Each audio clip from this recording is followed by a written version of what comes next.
Hello everyone.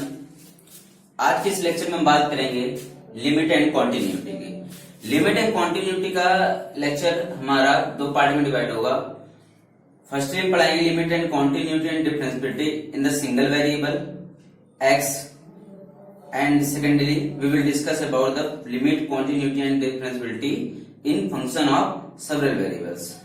तो चलिए बात करते हैं सबसे पहले limit and quantity single variable में। तो लिमिट की डिफिनेशन क्या है? Real number L is said to be limit of function fx at x equal to a if for each positive number epsilon, if for each positive number epsilon there exists a delta such that mod x minus less than delta implies mod fx minus L less than epsilon. क्या मतलब है इसका? Geometrical meaning का मतलब है कि अगर x से हम a की डिस्टेंस ले, मान लीजिए ये पॉइंट यहाँ पे x है, ये पॉइंट है x से a के बीच की डिस्टेंस, ये नेबरहुड में आएगी x माइनस a, ये x माइनस a डिस्टेंस है। अगर ये डिस्टेंस डेल्टा से कम है देन fx माइनस l, तो मान लीजिए यहाँ कहीं fx है, ये कहीं fx है, तो fx से l की distance limit fx minus l, ये डिस्टेंस है fx माइनस l की डिस्टेंस हमेशा लेस देन किससे होगी? एप्सिलॉन से होगी। ये इंप्लाइज करता है, ये डिफिनेशन है लिमिट की। In general language we can say that for mathematically limit x tendings to fx equal to L, यानी कि x टेंडिंग्स टू a पे फंक्शन की लिमिट कहां अप्रोच करेगी? L पे करेगी अप्रोच। तो चलिए बात करते हैं कॉन्टिन्यूटी क्या चीज है। Continuity, a function f is said to be continuous at a point a, a function f is said to be continuous at a point a if for each positive number there exists positive number epsilon, there exists a positive number delta such that mod x minus a less than delta implies mod fx minus fa less than delta। ठीक है, ये भी बिल्कुल उसी तरह definition, चूंकि limit से निकली है तो कॉन्टिन्यूटी की डिफिनेशन समझने की कोशिश करते हैं। मान लीजिए हमारे पास ये फंक्शन है, ठीक है, ये हमारे पास फंक्शन है,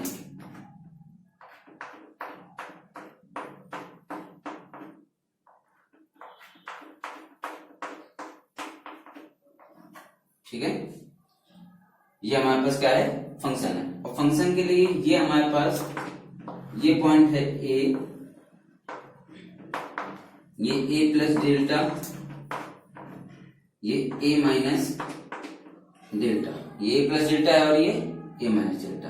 तो इसके रिस्पेक्ट में ये fx हो जाएगा, फंक्शन है ये fx, ठीक है। तो एट x बराबर a पर इसकी वैल्यू हो जाएगी fa, ये हो जाएगा f of a plus epsilon, ये हो जाएगा f of a minus epsilon. क्या है? f of a minus epsilon. तो अकॉर्डिंग टू कॉन्टिन्यूटी डिफिनेशन क्या कह रहा है कि अगर हमारा x माइनस a, x की a से डिस्टेंस यानी कि एक नेबरहुड, इस नेबरहुड में अगर पॉइंट है तो कॉन्टिन्यूअस जो फंक्शन भी होगा वो fa प्लस एप्सिलॉन से fa माइनस एप्सिलॉन नेबरहुड में ही लाइज करेगा, ये डिफिनेशन होती है कॉन्टिन्यूटी की। इसके बाहर नहीं जाएगा। अगर हमारे a माइनस डेल्टा से a प्लस डेल्टा एप्सिलॉन में पॉइंट a लाई करता है तो उस पॉइंट a के लिए कॉन्टिन्यूटी भी हमारे fa प्लस एप्सिलॉन से fa माइनस एप्सिलॉन डेल्टा में ही लाई करनी चाहिए। इसको कहते हैं कॉन्टिन्यूअस फंक्शन। इस तरह का फंक्शन अगर है तो कॉन्टिन्यूअस फंक्शन है। और जनरली क्या होता है, अगर कोई फंक्शन हमारा कॉन्टिन्यूअस है तो उसको पेंसिल कर्व खींचे तो कहीं पे भी ब्रेक ना हो। पेंसिल कर्व अगर खींचते हैं तो कहीं पे ब्रेक ना हो। जैसे मॉड एक्स का देखिए पेंसिल कर्व खींचेंगे तो कहीं पे भी ब्रेक नहीं हो रहा, और लेकिन जैसे ग्रेडियंट इंटीजर एक्स का खींचते हैं तो इंटीजर पे देखिए ब्रेक हो रहा है, ये इंटीजर्स पर ब्रेक है, इसका मतलब ये फंक्शन कॉन्टिन्यूअस नहीं होगा, ग्रेडियंट इंटीजर फंक्शन। तो चलिए मैथमेटिकली डिफिनेशन क्या है कॉन्टिन्यूअस फंक्शन की? A function f is said to be continuous at x बराबर है if right hand limit limit h tending to 0 f of a plus h is equal to limit h tending to 0 f of a minus h is equal to functioning value की। अगर right hand limit, left hand limit और functioning value तीनों equal आ रही हैं तो function क्या हो जाएगा, कॉन्टिन्यूअस हो जाएगा। चलिए फिर से देख लीजिए, एक बार रिकॉल करा देते हैं। Limit differential a real number L is said to be limit of function f at x tending to a for each positive number epsilon there exists a delta such that mod x minus less than delta mod x minus a की distance जब less than delta से हो तो ये जरूर imply करेगा mod fx minus less than epsilon और limit x tending to a fx is equal to a। Then continuity of function f is said to be continuous at a point a. A function f is said to be continuous at a point a if for each positive number epsilon there exists a positive number delta such that mod x minus less than delta implies mod fx minus fa less than epsilon. Mathematically, a function fx is said to be continuous at x बराबर a if right hand functioning limit left hand functioning limit is equal to functioning value. एक चीज और ध्यान देने वाली बात है कि कॉन्टिन्यूटी हमारी पॉइंट बेस्ड प्रॉपर्टी होती है, यानी कि कॉन्टिन्यूटी पर्टिकुलर पॉइंट पे पूछा जाएगा। जैसे ग्रेटर इंटीजर फंक्शन है, ये यहां से इतने में कॉन्टिन्यूअस होता है, बट जहां इंटीजर्स की बात आ जाती है तो इंटीजर पे डिसकंटिन्यूअस हो जाता है। तो यानी कि कॉन्टिन्यूटी पॉइंट बेस्ड प्रॉपर्टी है, ना कि डोमेन बेस्ड। बट अगर कोई फंक्शन पूरे के पूरे डोमेन पर कॉन्टिन्यूअस हो जाए, यानी कि जैसे साइन एक्स पूरे के पूरे रियल लाइन पर हर जगह कॉन्टिन्यूअस है, तो उस पूरे फंक्शन को हम कॉन्टिन्यूअस फंक्शन दे देते हैं। तो कॉन्टिन्यूटी एट द पॉइंट और कॉन्टिन्यूअस फंक्शन में डिफरेंट है। कॉन्टिन्यूटी एट द पॉइंट है कि डोमेन के पर्टिकुलर किसी पॉइंट पे कॉन्टिन्यूटी पूछेगा। हो सकता है डोमेन के किसी पॉइंट पे कॉन्टिन्यूअस हो बाकी पर ना हो, तो वो जितने बाकी पॉइंट होंगे वो डिसकंटिन्यूअस पॉइंट हो जाएंगे। जैसे मान लीजिए डोमेन के इस पॉइंट पे और बाकी ये पॉइंट है, सिर्फ इन दोनों पॉइंट पे कॉन्टिन्यूअस और बाकी ये जितने डोमेन के पॉइंट है इन पे कॉन्टिन्यूअस नहीं है फंक्शन, तो ये डिसकंटिन्यूअस पॉइंट होंगे और ये दो कॉन्टिन्यूअस पॉइंट। लेकिन अगर फंक्शन डोमेन के हर एक पॉइंट पे कॉन्टिन्यूअस है, डोमेन में कोई ऐसा भी पॉइंट नहीं है कि जहां कॉन्टिन्यूअस ना हो, तो हम कहते हैं कि वो पूरा का पूरा फंक्शन क्या हो गया, कॉन्टिन्यूअस फंक्शन हो जाएगा। चलिए देखते हैं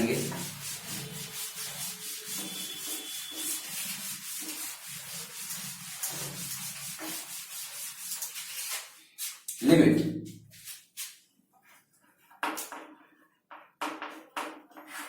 पहली बात ध्यान रखिए, लिमिट हमेशा यूनिक होती है, लिमिट एक से अधिक नहीं हो सकती है। लिमिट पॉइंट एक से अधिक हो सकते हैं, लिमिट पॉइंट एक से अधिक हो सकते हैं। जैसे मान लीजिए हमने एक दे दिया -1 की पावर n, ये तो इस सीक्वेंस के एक्शन इक्वल टू इस सीक्वेंस के दो लिमिट पॉइंट होंगे, -1, 1 दो लिमिट पॉइंट होंगे। -1 जब n is odd, n is even तो 1 आएगा। बट इसकी लिमिट पॉइंट 2 है, लिमिट एक को नहीं है। लेकिन अगर इसी क्वेश्चन में -1 की पावर n अपॉन n लगा दें, ठीक है, -1 की पावर n अपॉन n, तो ध्यान रखिए तब इसकी लिमिट क्या हो जाएगी, n टेंडिंग टू 0 पर limit n tending to infinity पे ये हो गया 0, तब इसकी लिमिट क्या हो गई, 0 हो गई। तो लिमिट पॉइंट हमेशा यूनिक होनी चाहिए, तभी वो कन्वर्ज भी करेगी। कन्वर्ज जब डिस्कस करेंगे तो वहां पे और अच्छे समझ में आएगा। तो यहाँ पे हम बात करेंगे कि लिमिट हमारी यूनिक होती है। लिमिट हम किस किस मेथड से निकाल सकते हैं, देखते हैं। लिमिट को 3 कैटेगरी में मैंने डिवाइड किया है, 3 कैटेगरी में मैंने डिवाइड किया लिमिट को फाइंड करने के लिए, ठीक है। पहला तो है जनरल मेथड, जिससे हम निकालते हैं बाय डेफिनेशन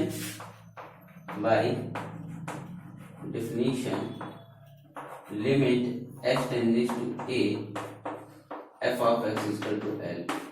ये तो बेसिक डेफिनेशन है, यहां से निकालेंगे। यहाँ पे पता होना चाहिए ये वो केस में निकलेगी जहां पे हमारी लिमिट कहीं में भी प्रॉब्लम नहीं कर रही होगी। उसके बाद आता है अनडिटरमाइंड केस। अनडिटरमाइंड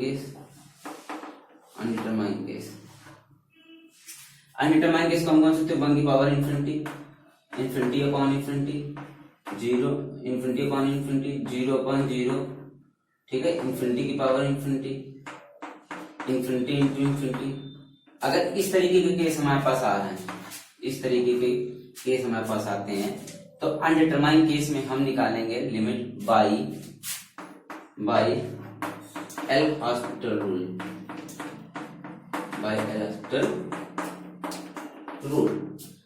ठीक है। ये फंक्शन ऑफ सिंगल वेरिएबल की सारी बात चल रही है एल हॉस्पिटल रूल से। और थर्ड है हमारा जो प्रोसेस है एक क्या इंटीग्रेशन मेथड, इंटीग्रेशन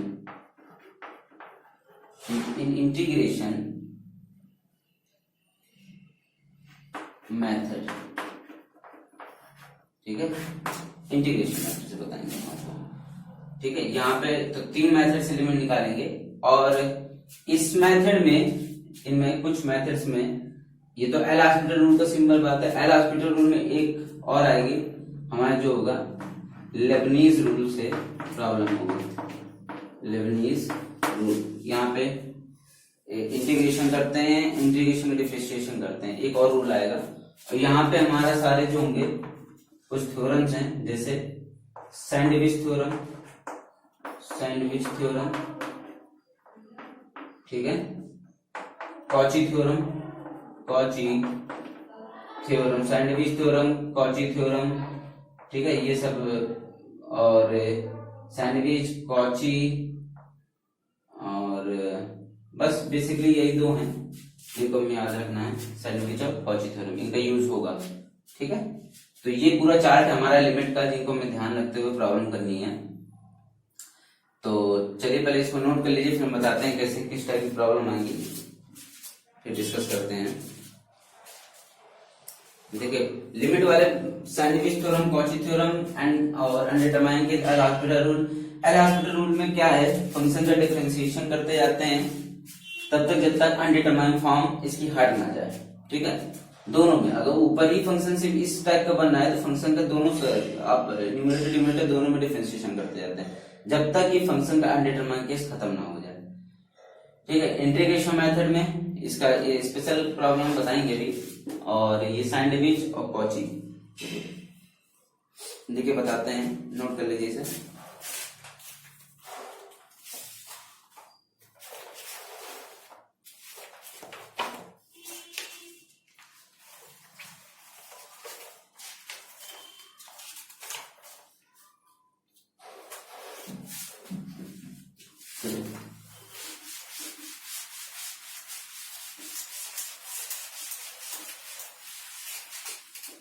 पहले एक सिंपल प्रॉब्लम से डिस्कशन करते हैं।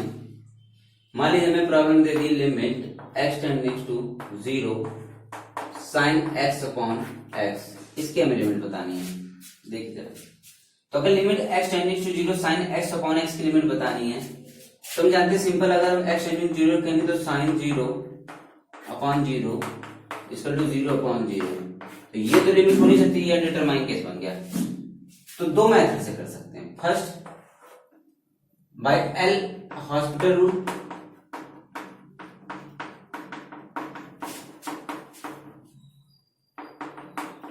तो एल हॉस्पिटल रूल से क्या होगा, ऊपर वाले फंक्शन का difference limit x tending to 0, ऊपर वाले फंक्शन का differentiation sin x upon dy by dx x, sin x की डिफरेंशिएशन cos x, x की differentiation 1, limit x tending to 0 cos 0 is equal to 1, ये लिमिट आ गया।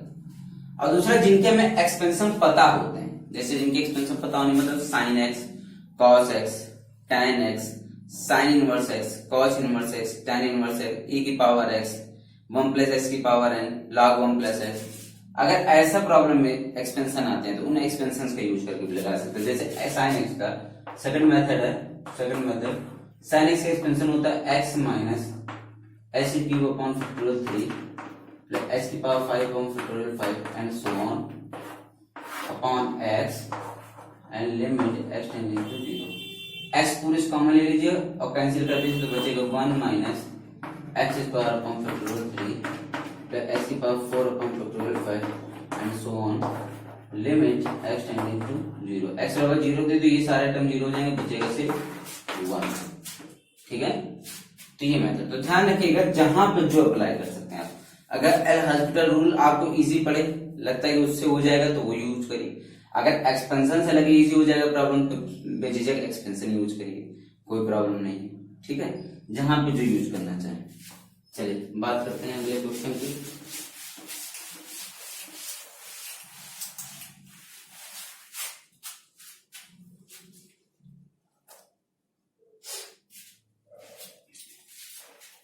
Question है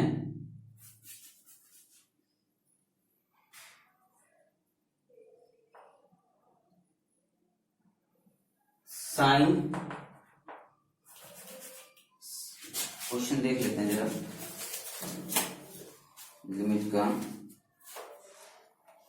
seeds, integration method के हैं।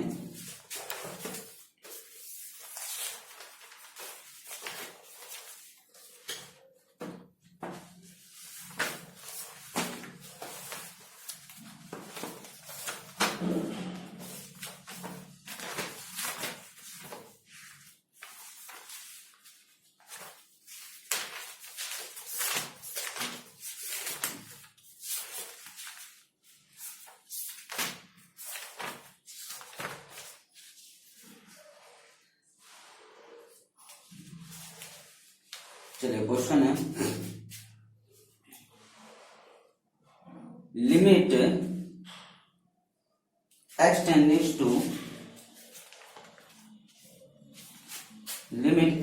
To pi by 4, limit x tendings to pi by 4 integration 2 to sec square x ft dt upon x square minus pi square by 16। चलिए इसकी हमें limit find करनी है। देखिए इसकी लिमिट फाइंड करनी है। अब सबसे पहले हमें इसकी अगर लिमिट फाइंड करनी है तो आप एक चीज गौर करिए कि जब हम limit x tendings to pi by 4 रखेंगे, ठीक है, x tendings to pi by 4, तो sec पाई बाय 4 की वैल्यू कितनी हो जाएगी? sec पाई बाय 4 की वैल्यू हो जाएगी 2। तो सेम 2 से 2 पे जब लिमिट इसकी कोई भी फंक्शन होगा इसकी लिमिट क्या आ जाएगी? ऊपर 0। और यहाँ पे जब पाई बाय 4 की स्क्वायर को pi square 60 minus pi square 60, इसकी भी लिमिट क्या आ गई? 0। ठीक है, तो ये तो पता चल गया कि अगर इसकी लिमिट हमने रखी तो 0 0 अनडिटरमाइन केस बन गया। ठीक है, तो यहाँ पे लेबनीज मेथड लगेगा। क्यों? क्योंकि by L'Hospital rule, by L'Hospital rule differentiation करेंगे तो dy by dx 2 to sec square x ft dt upon dy by dx x square minus pi square upon 16। देखिए आज जब डिफरेंशिएशन करते हैं तो हम आपको बता दें लेबनीज रूल में डिफरेंशिएशन करा कैसे आता है। फंक्शन ऑफ t है, x के रेस्पेक्ट में डिफरेंशिएशन करना है लिमिट से।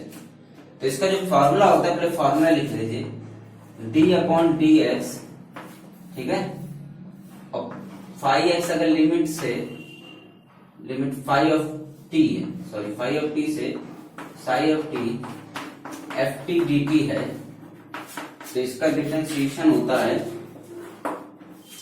ऐसे किया जाता है डिफरेंशिएशन। देख लीजिए इसकी लिमिट इसमें अप्लाई करते हैं, ये जो लिमिट होती है ये इसमें अप्लाई करते हैं।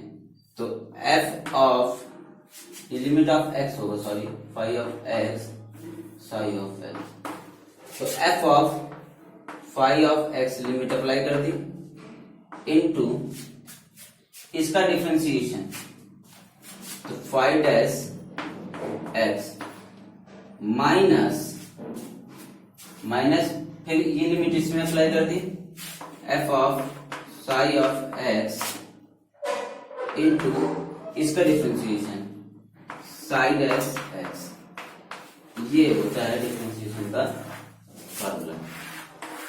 ठीक है, तो चलिए इसके अकॉर्डिंग देख लेते हैं तो क्या हो जाएगा। इसमें अप्लाई करेंगे तो f सेक स्क्वायर x और सेक स्क्वायर x का डिफरेंशिएशन 2 सेक x और सेक x का सेक x 10, तो 2 सेक स्क्वायर x 10x।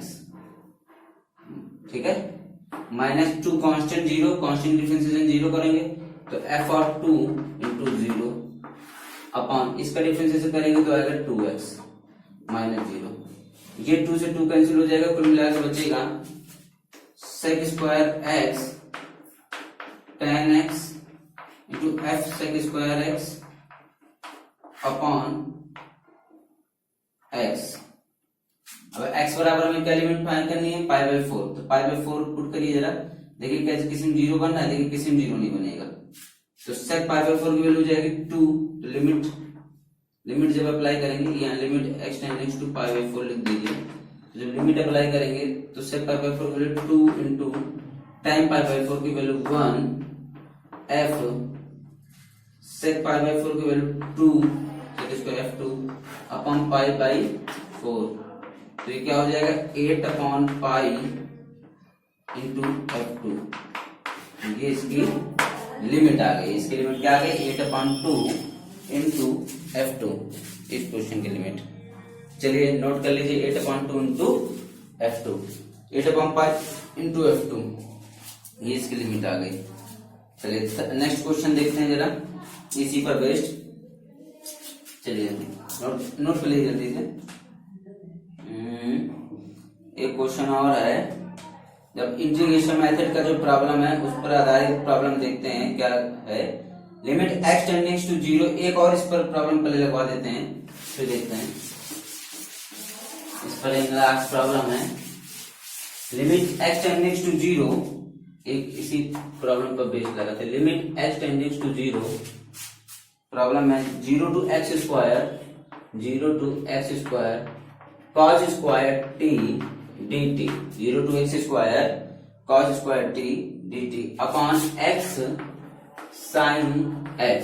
अब चलिए देखिए जरा, हमने इसमें जब लिमिट अप्लाई करी तो लिमिट अप्लाई करने पर क्या आएगा, x टेंडिंग टू 0 रखने पर 0 टू 0 यानी कि 0 अपॉन x sin 0 0 और 0 अपॉन 0 बन गया ये केस।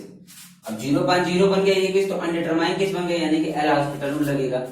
तो क्वेश्चन हो जाएगा limit x tending to 0 d upon dx 0 to x square cos square t dt upon dx x sin x।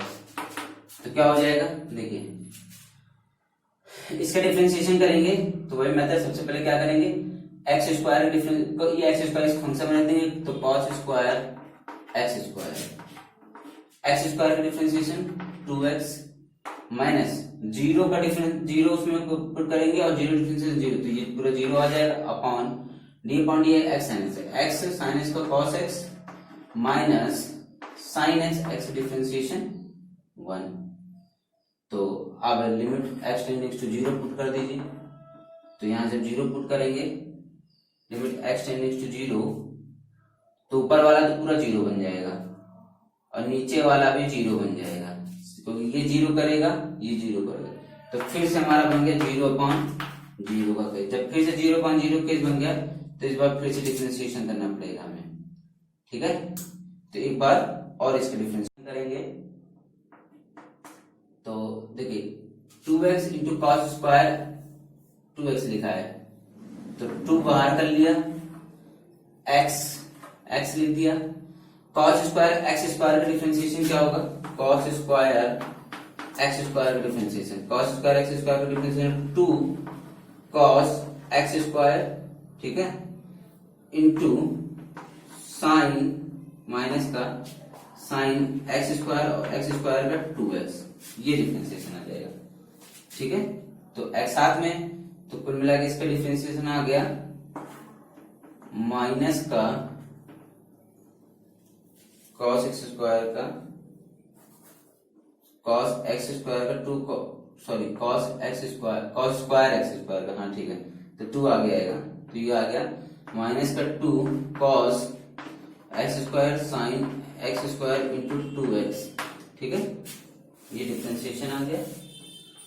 फिर प्लस इस बार क्या करेंगे, cos square x square same रख देंगे, cos स्क्वायर x स्क्वायर, और इसकी वैल्यू कितनी हो जाएगी, x की डिफरेंशिएशन की 1, ठीक है, अपॉन इसका करेंगे x cos x का minus sine x plus cos x का 1 माइनस साइन x, ठीक है। चलिए तब देखिए जरा, इसकी वैल्यू जब पुट करना चालू करेंगे तो ये तो x चल रहा है, लिमिट x टेंडिंग टू जब 0 रखेंगे तो ये तो x चल रहा है, ये 0 पूरा कर देगा इसको। बट यहाँ पे तो cos x स्क्वायर चल रहा है, cos 0 की वैल्यू होती 1, तो 2 अपॉन सेम इसमें भी ये 0 हो जाएगा, ये 0 हो जाएगा, बट कॉस 0 वैल्यू 1, तो ये आ जाएगी लिमिट 2। चलिए ये भी हो गया इसका आंसर, यानी कि क्या आ गया लिमिट का 2 आ गया। चलिए नेक्स्ट क्वेश्चन देखते हैं। अगला क्वेश्चन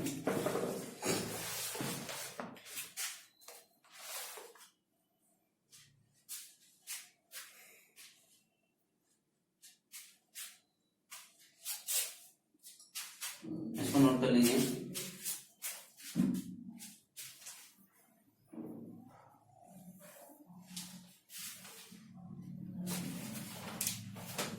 चलिए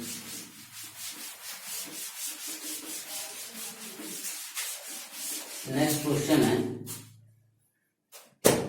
फाइंड द लिमिट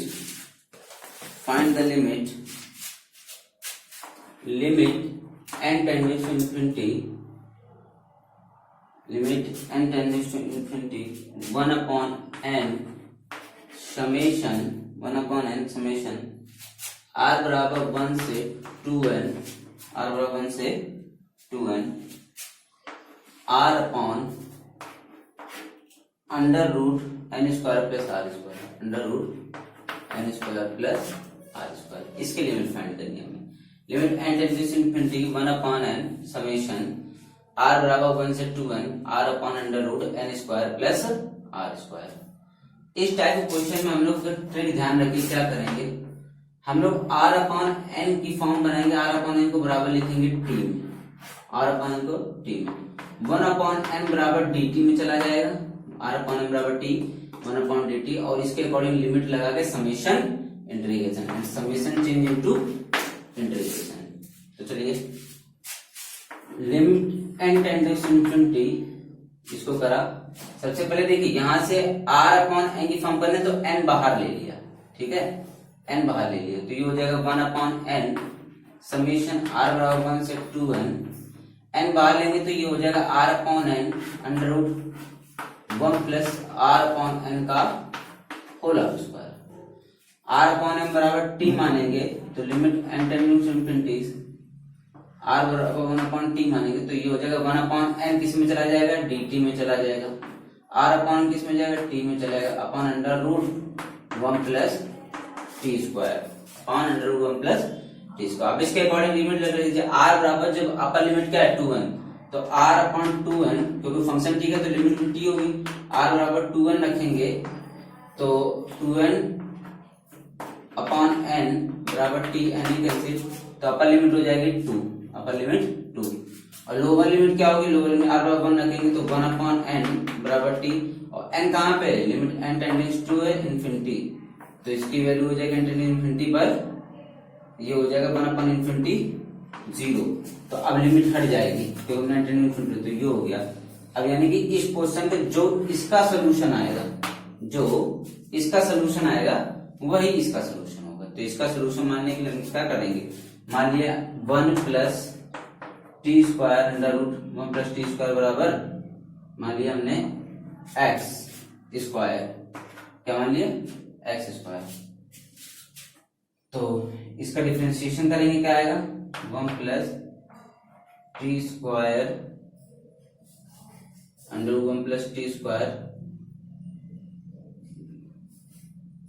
इसका डिफरेंशिएशन कर लीजिए, इसका जब डिफरेंशिएशन करेंगे इस इंटीग्रेशन को सॉल्व कर लीजिए, जो इस इंटीग्रेशन को सॉल्व करने पर आंसर आएगा वही इस लिमिट का आंसर होगा।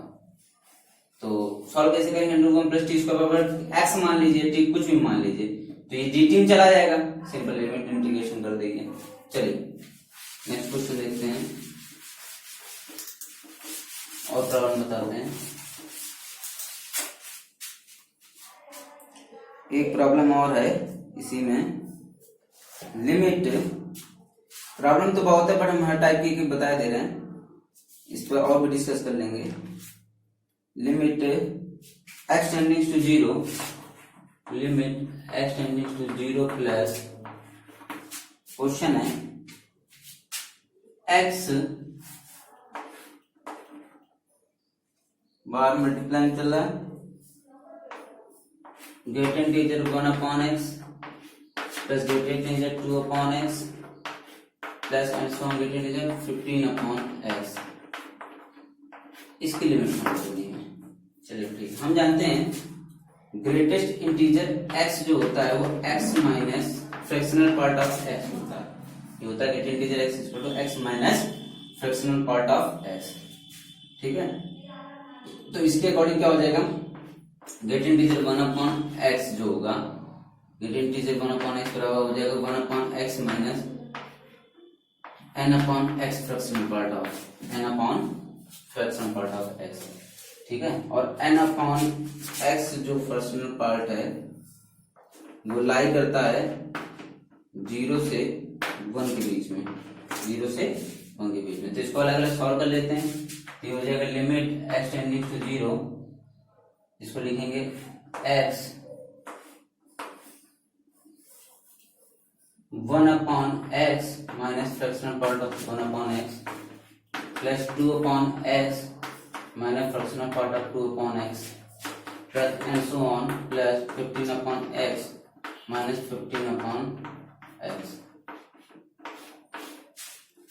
तो ये हो जाएगा limit x tending to 0 x 1 upon x plus 2 upon x plus greater x plus 15 upon x minus limit x tending to 0 x fractional part of 1 upon x plus fractional part of 2 upon x and so on plus fractional part of 15 upon x। ठीक है, ये x cancel हो जाएगा, ये आ जाएगा limit x tending to 0 1 plus 2 plus and so on plus 15 plus ये आएगा limit x tending to 0 fractional part of 1 upon x plus fractional part of 2 upon x plus and so on plus fractional part of 15 upon x। इसकी value आ जाएगी 120 plus इसकी value आ जाएगी 0, इसका to क्या हो गया 120। अब मैटर ये करता है इसकी वैल्यू 0 कैसे आई। तो देखिए इसकी वैल्यू 0 ऐसे आई कि इसकी n अपॉन x की वैल्यू लाई करती है 0 to 1 अपॉन में। तो ये 0 अपॉन n ये रिजल्ट होता है फ्रैक्शन पार्ट का। तो 0 upon n less than equal to हो जाएगा 1 upon x fractional part of less than equal to 1 upon n। Limit apply कर दो, limit n tending to infinity, तो ये 0 less than equal to 1 upon x to 0। Then by sandwich theorem यहाँ पे limit n tending to infinity. By sandwich theorem अगर इस sequence की limit a b c, sandwich theorem कहती है कि a less than equal to b less than equal to c, अगर इसकी लिमिट और इसकी लिमिट सेम है तो इसकी लिमिट भी क्या होगी सेम आएगी, यानी कि इस पूरे की लिमिट क्या हो जाएगी 0 हो जाएगी इनके अकॉर्डिंग। तो इनका आंसर आ जाएगा 120। ठीक है, चलिए नोट कर लीजिए। Thank you for watching this video.